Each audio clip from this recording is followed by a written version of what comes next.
दररोज संध्याकाळी श्लोकांचे नित्यनियमाने स्मरण करावे, ज्यामुळे आपले जीवन सुखी आणि समृद्ध होईल. दररोज नित्यनियमाने म्हटले जाणारे काही श्लोक पुढीलप्रमाणे. गजाननं भूतगणादिसेवितं कपित्थजम्बूफलचारुभक्षणम् उमासुतं शोकविनाशकारकं नमामि विघ्नेश्वरपादपङ्कजम्। कर्पूरगौरं करुणावतारं संसारसारं भुजगेन्द्रहारं सदा वसन्तं हृदयारविन्दे भवं भवानी सहितं नमामि।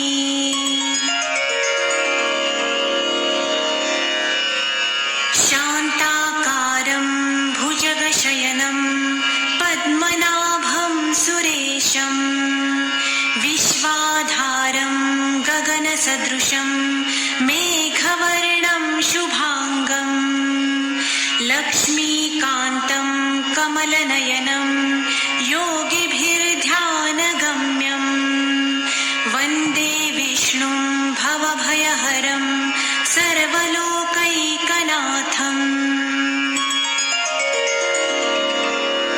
या देवी सर्वभूतेषु मातृरूपेण संस्थिता नमस्तस्यै नमस्तस्यै नमस्तस्यै नमो नमः।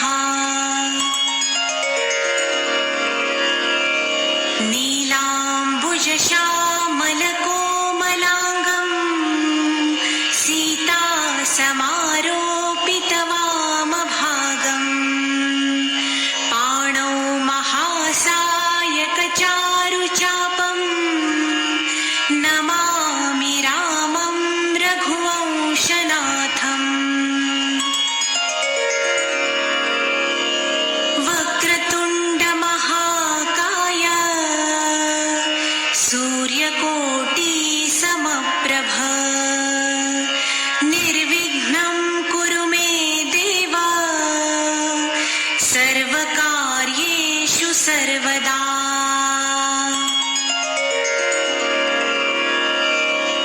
अतुलितबलधामं हेमशैलाभदेहं दनुजवनकृशानुं ज्ञानिनामग्रगण्यं सकलगुणनिधानं वानराणामधीशं रघुपतिप्रियभक्तं वातात्मजं नमामि।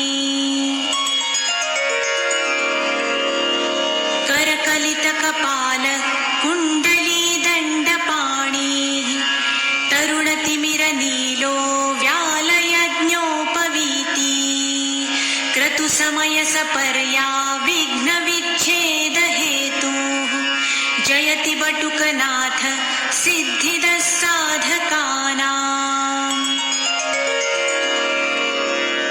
वंशी विभूषितकरान्नवनीरदाभात् पीताम्बरादरुणबिम्बफलाधरोष्ठात् पूर्णेन्दुसुन्दरमुखादरविन्दनेत्रात् कृष्णात् परं किमपि तत्त्वमहं न जाने।